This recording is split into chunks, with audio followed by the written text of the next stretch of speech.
अब यहाँ दीप अंकल को लगा कि शायद मेरे खेत में जो दादी काम करती हैं, उनका घर तो यहीं पास में है, तो हो सकता है वहीं अभी गई हो सामने से। अब इस लॉजिक से अपने मन को मनाने के बाद दीप सोने की कोशिश करते हैं, पर भाई कहाँ ही नींद आने जाए।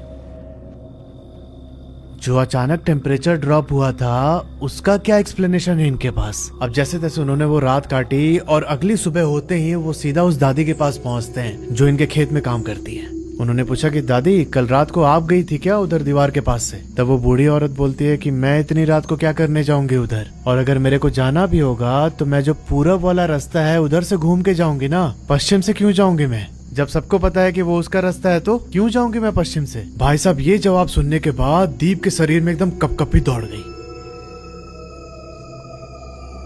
पर इनको यहाँ पर लगा कि शायद जो हमारा ऐसे घर बन गया बड़ा सा, उसे देख के आसपास के लोग जलते हैं और मुझे डराने की कोशिश कर रहे हैं। तो फिर से ये फॉल्स लॉजिक दे के उन्होंने अपने आप को कंसोल करने की कोशिश की कि हाँ ठीक है यही कारण होगा। पर यहाँ दिल तो झूठ नहीं बोलता ना, दिल तो इनको गवाही दे रहा था कि भाई वहां पर कुछ है, संभल जा तू।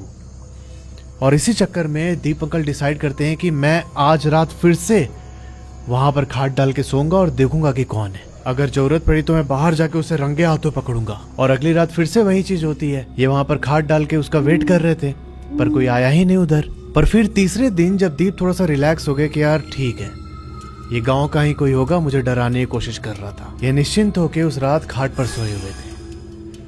और फिर 12:15 के आसपास वही सीन रिपीट होता है। टेम्परेचर अचानक से ड्रॉप हुआ और किसी के चलने की आवाज इनको अपने खिड़की के पास आने लगी। और इस बार जब इन्होंने देखा तो पाया कि भाई ये सेम बूढ़ी औरत है जो 2 रात पहले इन्होंने देखी थी।